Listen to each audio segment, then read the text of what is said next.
नमस्कार दोस्तों, PP insights में आपका स्वागत है। आज की वीडियो में हम बात करेंगे मणिपाल सिग्ना हेल्थ इंश्योरेंस के बारे में। मणिपाल सिग्ना हेल्थ इंश्योरेंस के अंदर रिम्बर्समेंट का क्लेम फॉर्म पार्ट बी कैसे भरा जाएगा, आज की वीडियो में आप लोगों को डिटेल में बताने वाला हूँ। सबसे पहले मैंने आपके लिए वीडियो बनाई थी क्लेम फॉर्म पार्ट ए कैसे भरा जाएगा। उसके साथ ही में मैंने एक वीडियो मणिपाल सिग्ना की बनाई हुई है कि कैशलेस क्लेम का प्रोसेस किस टाइप से किया जाता है। तो उन वीडियो का लिंक भी मैं इस वीडियो के डिस्क्रिप्शन में दे दूंगा, ताकि आप लोग आसानी से समझ सको कि क्लेम फॉर्म पार्ट ए कैसे भरना है और कैशलेस क्लेम का प्रोसेस किस टाइप से किया जाता है। आज हम बात करेंगे क्लेम फॉर्म पार्ट बी की। क्लेम फॉर्म पार्ट बी जो होता है वो रिम्बर्समेंट के क्लेम के टाइम पे भरा जाता है और इस फॉर्म को हॉस्पिटल से भरवाना होता है, यानी कि इसके अंदर ज़्यादा से ज़्यादा जो डिटेल होती है वो हॉस्पिटल से रिलेटेड होती है। इस फॉर्म को आप खुद भी भर सकते हो, लेकिन इसमें ज़्यादा से ज़्यादा डिटेल जो होती है वो हॉस्पिटल से रिलेटेड होती है, तो बार बार आपको वो चीज़ें पूछनी पड़ेगी। इससे बेटर होता है कि आप हॉस्पिटल में जाएं और वहाँ पे जाके आसानी से इस फॉर्म को भरा ले, ताकि इसमें कोई गड़बड़ होने के चांस ना रहे। इसमें हॉस्पिटल के रजिस्ट्रेशन की डिटेल चाहिए होती है, डॉक्टर की डिटेल चाहिए होती है, हॉस्पिटल की स्टैम्प भी इस पे लगनी होती है। तो सारी चीजें आप हॉस्पिटल में जाके इसको कंप्लीट करा सकते हो। फिर भी आप लोगों को कोई दिक्कत आती है तो इस वीडियो को देख के भी आप लोग आसानी से इस फॉर्म को भर सकते हो। तो आगे की वीडियो में आप लोगों को स्क्रीन के ऊपर दिखा के बताऊंगा कि फॉर्म आप लोगों को कैसे भरना है। तो वीडियो में आप लोग लास्ट तक बने रहे। चैनल पे आप लोग नए तो चैनल को सब्सक्राइब कर लीजिए, बेल आइकन दबा दीजिए, ताकि नई वीडियो का नोटिफिकेशन आप लोगों को मिलता रहे। तो चलिए वीडियो को शुरू करते हैं।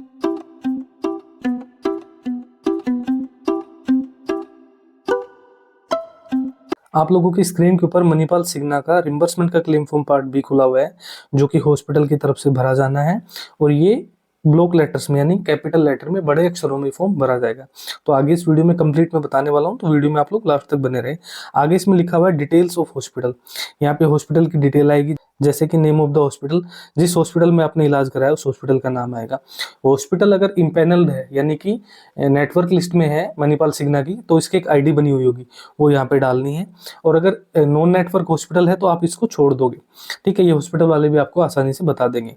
Type of hospital, network, non network.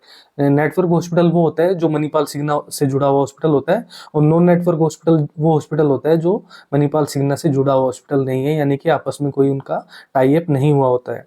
तो आपको सेलेक्ट कर लेना है, नॉन नेटवर्क सेलेक्ट करना है, क्योंकि आप रिम्बर्समेंट का कर रहे हो तो इसका मतलब ये है कि नॉन नेटवर्क हॉस्पिटल होगा। Name of the treating doctor. Treating doctor का मतलब होता है कि जो डॉक्टर, यानी कि जिस डॉक्टर ने आपका ट्रीटमेंट किया है वो ट्रीटिंग डॉक्टर हो गया है, उसका नाम यहाँ पे आएगा। डॉक्टर का क्वालिफिकेशन आएगी यहाँ पे, और डॉक्टर का जो रजिस्ट्रेशन नंबर है वो यहाँ पे आएगा। उसके बाद फोन नंबर डालने हैं हॉस्पिटल के, डॉक्टर के नंबर भी डाल सकते हो, नहीं आप हॉस्पिटल के लैंडलाइन नंबर भी आप आसानी से डाल सकते हो। अगला सेक्शन है बी, जिसमें details of the patient admitted, यानी जो पेशेंट एडमिट हुआ है उसकी डिटेल यहाँ फिल करनी है। Name of the patient, patient का नाम आएगा यहाँ पे। आईपी रजिस्ट्रेशन नंबर होता है, वो रजिस्ट्रेशन नंबर जब आप एडमिट होते हो हॉस्पिटल में तो वो फाइनल बिल के ऊपर भी लिखा होता है, उसको रजिस्ट्रेशन नंबर भी आप बोल सकते हो, वो यहाँ फिल करना है। उसके बाद पेशेंट की एज ईयर्स में आएगी और मंथ में आएगी, कि कितने साल का है, कितने महीने का जो पेशेंट है उसकी आपको लिखनी है यहाँ पे। पेशेंट मेल है तो मेल पे टिक करना है, फीमेल है तो फीमेल पे टिक करना है, अदर्स है तो यहाँ पे टिक करना है। नेम ऑफ द एडमिशन, जिस डेट में पेशेंट एडमिट हुआ है वो डेट यहाँ मेंशन करनी है, और यहाँ पे एडमिट का टाइम डालना है, किस टाइम एडमिट हुआ है। ये सब चीजें आपको डिस्चार्ज समरी पे मिल जाएगी, उसको देख के आप लोग आसानी से पता कर सकते हो कि एडमिशन की डेट क्या है और टाइम क्या है। डेट ऑफ डिस्चार्ज, किस डेट में पेशेंट डिस्चार्ज हुआ है वो डेट यहाँ मेंशन करनी है, और यहाँ पे डिस्चार्ज का टाइम आएगा। टाइप ऑफ एडमिशन, किस टाइप का एडमिशन था, इमरजेंसी थी, प्लान ट्रीटमेंट था, डे केयर था, या मैटरनिटी। इमरजेंसी तो कोई भी इमरजेंसी हो सकती है, प्लान मतलब कोई सर्जरी करानी है तो आप कोई डेट लोगे, प्लानिंग करोगे तो उसको प्लान ट्रीटमेंट बोलते हैं। डे केयर कोई दिन दिन का कोई प्रोसीजर होता है, 4 घंटे का, 6 घंटे का, 8 घंटे का, तो उसको डे केयर प्रोसीजर बोलते हैं। मैटरनिटी प्रेगनेंसी से रिलेटेड होता है, तो जो भी आप ट्रीटमेंट कराए हो उसको यहाँ पे टिक कर देना है। इसके बाद आगे इसमें लिखा हुआ है इफ मैटरनिटी, अगर मैटरनिटी पे यहाँ टिक करते हो तो डेट ऑफ डिलीवरी, डिलीवरी किस डेट को होने वाली है वो डेट यहाँ मेंशन करनी है। ग्रेविडा स्टेटस भी मैटरनिटी से रिलेटेड है, अगर आपका मैटरनिटी से रिलेटेड क्लेम नहीं है तो आप इन दोनों कॉलम्स को खाली छोड़ सकते हो। ग्रेविडा स्टेटस की डिटेल आपके डॉक्यूमेंट्स में मिल जाएगी, या आप नर्सिंग स्टाफ से भी पूछ के उसको फिल कर सकते हो। Status at the time of discharge, discharge के बाद पेशेंट कहाँ गया है, घर चला गया है, दूसरे हॉस्पिटल में चला गया है, या उसकी डेथ वगैरह होगी तो यहाँ पे टिक करना है। टोटल क्लेम्ड अमाउंट, जितना आप अमाउंट क्लेम कर रहे हो उसका यहाँ टोटल करके लिख देना है। उसके बाद नीचे आना है, यहाँ पे लिखा हुआ section C, details of alignment diagnose primary, यानी जो आपका डायग्नोज बना है उसकी डिटेल यहाँ फिल करनी है। मैं आप लोगों को एडवाइस करूंगा ये जो सेक्शन सी है ये आपको खुद नहीं भरना है, ये नर्सिंग स्टाफ से या फिर डॉक्टर से भराना है, क्योंकि इसमें ट्रीटमेंट से रिलेटेड डिटेल फिल करनी होती है। अगर इसमें 1% भी गलती हो गई तो आपके क्लेम में दिक्कत आ सकती है। तो इसमें डायग्नोज वगैरह डालेंगे और जो जो ट्रीटमेंट दिया है वो सारी यहाँ पे डिस्क्रिप्शन में लिखना होता है। उसके बाद हमें आगे चलना है। सेक्शन सी के अंदर कुछ डिटेल हमें फिल करनी है, जैसे कि प्री ऑथराइजेशन ऑब्टेन। अगर आप नेटवर्क हॉस्पिटल में इलाज करा रहे हो और आपका कैशलेस क्लेम रिजेक्ट कर दिया है कंपनी ने, और कंपनी ये बोल के रिजेक्ट कर रही है कि आप अपने बिल रिम्बर्समेंट में लगाइए, तो सिंपल सी बात है कि आपका एक प्री ऑथराइजेशन फॉर्म भरा गया होगा। वो फॉर्म तभी भरा जाता है जब आप कैशलेस क्लेम लेते हो किसी नेटवर्क हॉस्पिटल में एडमिट होके। और अगर आप नॉन नेटवर्क में इलाज करा रहे हो तो सीधी सी बात है कि फॉर्म नहीं भरा गया, तो यहाँ पे नो पे टिक करके आगे आपको बढ़ जाना है।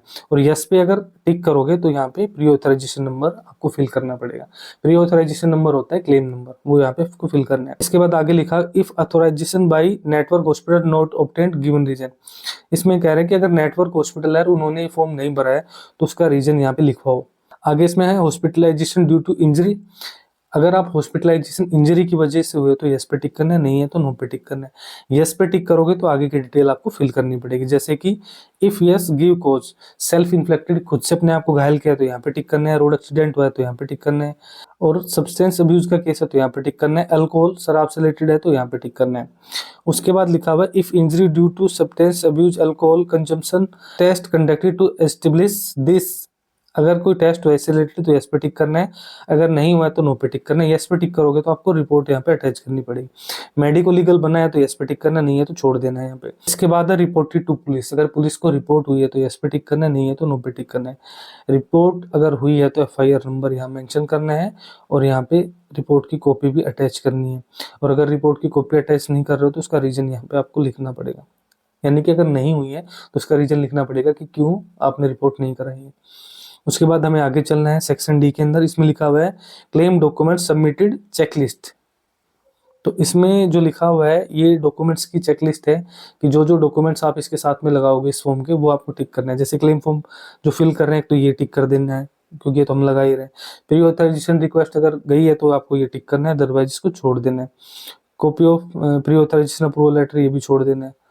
इसके बाद जैसे हॉस्पिटल की डिस्चार्ज समरी ये तो रहेगा, ऑपरेशन थिएटर नोट्स ये भी रहेगा, अगर ऑपरेशन हुआ है तो रहेगा, अदरवाइज इसको भी छोड़ देना है। हॉस्पिटल का मेन बिल होगा, बिल ब्रेकअप हो गया, इन्वेस्टिगेशन की रिपोर्ट रहेगी, यानी कि जो जो आपके पास डॉक्यूमेंट्स है वो आपको यहाँ पे टिक करने हैं और साथ में अटैच करने हैं। उसके बाद इसमें अलग से कोई डॉक्यूमेंट्स है तो वहाँ पे आपको एनी अदर पे टिक करके यहाँ पे लिख देना है कि ये डॉक्यूमेंट्स भी इसके साथ हम अटैच कर रहे हैं। तो ये डॉक्यूमेंट्स की चेकलिस्ट आपकी कंप्लीट हो जाएगी। उसके बाद सेक्शन ई के अंदर लिखा हुआ है additional details in case of non network hospital. अगर वो नॉन नेटवर्क हॉस्पिटल है तो ये डिटेल आपको फिल करानी है, और अगर वो नेटवर्क हॉस्पिटल है तो इसको छोड़ देना है। तो ये नॉन नेटवर्क हॉस्पिटल है तो इसमें आपको हॉस्पिटल की डिटेल भरनी है। हॉस्पिटल का एड्रेस आएगा, यहाँ पे सिटी आएगा, स्टेट आएगा, पिन कोड आएगा, यहाँ पे हॉस्पिटल का फ़ोन नंबर आएगा और यहाँ पे हॉस्पिटल का रजिस्ट्रेशन नंबर आएगा जो कि आपको हॉस्पिटल से ही मिलेगा। उसके बाद हमें आगे चलना है। हॉस्पिटल का पैन नंबर मांगा हुआ है वो यहाँ पे डालना है आपको। नंबर ऑफ इनपेशेंट बेड, यानी कि कितने बेडेड हॉस्पिटल है, यानी कितने बेड का वो हॉस्पिटल है, 15, 20, 50 जितने का है वो यहाँ पे आपको मेंशन करना है। Facility available in the hospital, hospital में क्या क्या फैसिलिटी है।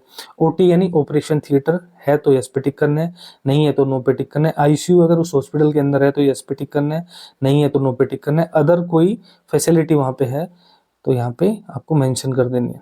उसके बाद हमें नीचे चलना है, ये डिक्लेरेशन लिखी हुई है, इस डिक्लेरेशन को पढ़ लेना है। पूरी डिक्लेरेशन पढ़ के यहाँ पे डेट लिखनी है, जगह का नाम लिखना है, जिस जगह के आप रहने वाले हो सिटी का नाम लिखना है, और यहाँ पे जो हॉस्पिटल है, हॉस्पिटल के जो अथोराइज पर्सन है उसके यहाँ पे साइन होंगे और यहाँ पे हॉस्पिटल की स्टैम्प भी यहाँ पे लग जाएगी। तो ये आपका claim form part B complete हो जाएगा। तो आज की वीडियो मैंने आप लोगों को बताया कि मणिपाल सिग्ना हेल्थ इंश्योरेंस के अंदर रिम्बर्समेंट का क्लेम फॉर्म पार्ट बी कैसे भरना है, पूरा डिटेल में कंप्लीट प्रोसेस आप लोगों को बता दिया है। फिर भी आप लोगों के मन में इस वीडियो को लेकर कोई सवाल है या फॉर्म भरने में कोई प्रॉब्लम आ रही है तो आप मुझे कॉमेंट सेक्शन में लिख के सवाल पूछ सकते हो। उन सभी सवालों का जवाब आप लोगों को लिमिटेड टाइम में जरूर मिलेगा। इसके अलावा आपके हेल्थ इंश्योरेंस क्लेम के अंदर कोई क्वेरी है, उस क्वेरी से रिलेटेड भी आप लोग मुझसे सवाल जरूर पूछ सकते हो। सभी सवालों का जवाब आप लोगों को लिमिटेड टाइम में जरूर मिलेगा। तो आज की वीडियो में इतना। वीडियो अच्छी लगे तो वीडियो को लाइक कर दीजिए, चैनल को सब्सक्राइब कर लीजिए, बेल आइकन दबा दीजिए ताकि नए वीडियो का नोटिफिकेशन आप लोगों को मिलता रहे। तो आज की वीडियो में इतना, मिलते हैं नेक्स्ट वीडियो में, तब तक के लिए नमस्कार।